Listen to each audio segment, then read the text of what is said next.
me say this carefully because this is not an attack on single mothers. A lot of single mothers are strong, responsible, loving, and have carried burdens that many people will never understand.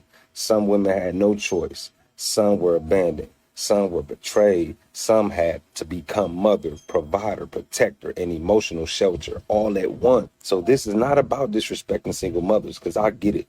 This is about what happens when the pain of being a single mother becomes a whole personality.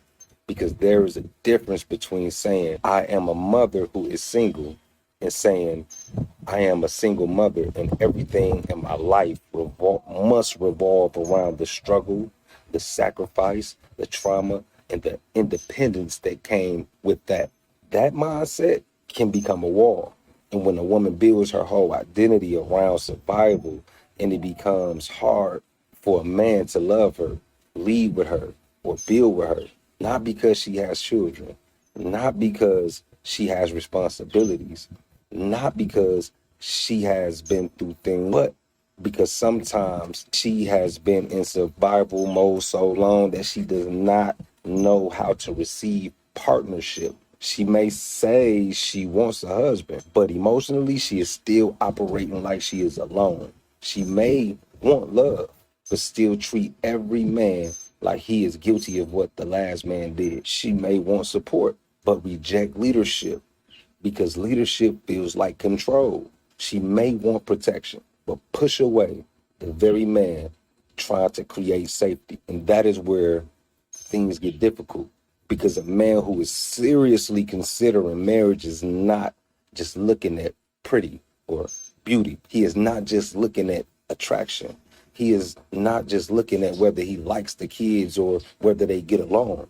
He is asking deeper questions. Can she understand me? Can she see my vision? Can she respect my process? Can she believe in my potential before everything is already complete? Can she make room for me as a man? Or will I always be treated like an outsider in a family I am being asked to help build?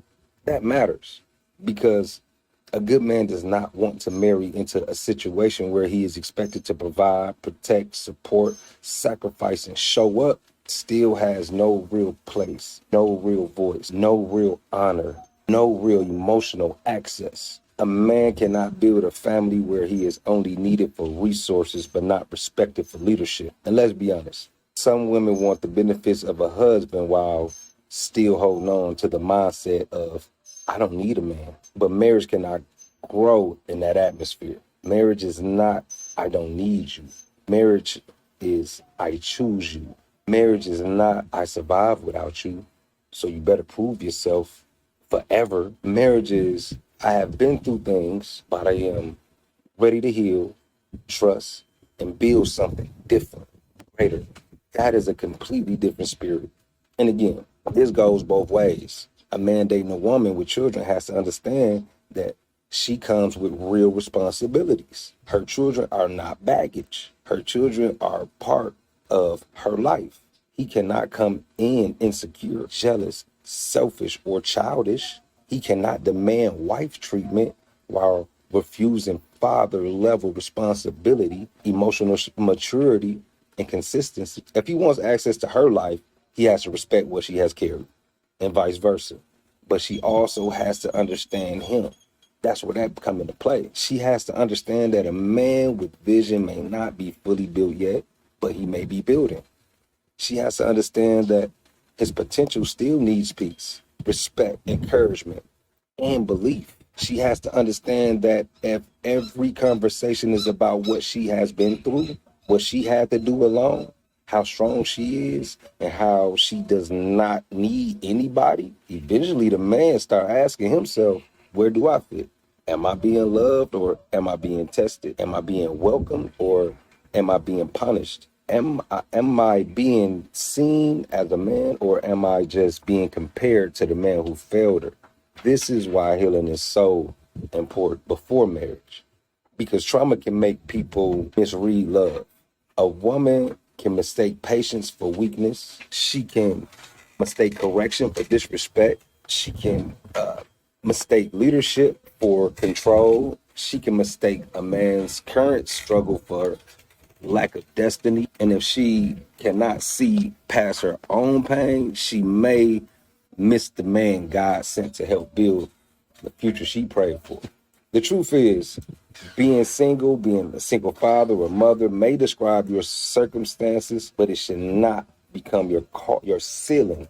It should not become your whole identity. You are more than what happened. You are more than who left. You are more than the sacrifices you had to make. You are still a woman, still a builder, still worthy of love, still capable of partnership, still capable of being covered, supported, and understood. But to receive that, you cannot stay married to survival while asking a man to marry your future. You have to make room for trust, room for healing, room for communication, room for a man to grow, room for him to be human, room for him to lead without being treated like an enemy. Because the right man is not trying to erase your strength. He is trying to give your strength somewhere safe to rest. And that is the part a lot of people miss. A real relationship is not about a man rescuing a woman. It is not about a woman submitting to just anybody.